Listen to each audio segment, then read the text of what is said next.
S Alam ও স্বার্থসংশ্লিষ্টদের ৫৫৯ কোটি টাকা মূল্যের জমি জব্দের আদেশ। চট্টগ্রামের এস আলম গ্রুপের মালিক স্বৈরাচার শেখ হাসিনার নাম ব্যবহার করে ফার্স্ট সিকিউরিটি ইসলামী ব্যাংকের দায়িত্ব নিয়ে ওই ব্যাংক থেকে নামে বেনামে হাজার হাজার কোটি টাকা ঋণ নেন, যার অধিকাংশ টাকা বিদেশে পাচার করে এস আলম গ্রুপ। আজ ২৭ এপ্রিল ২০২৫।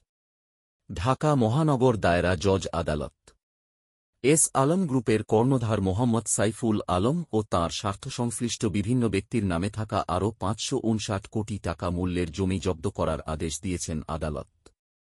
দুর্নীতি দমন কমিশনের দুদক আবেদনের পরিপ্রেক্ষিতে ঢাকা মহানগরের জ্যেষ্ঠ বিশেষ জজ মো. জাকির হোসেন আজ রোববার এ আদেশ দেন।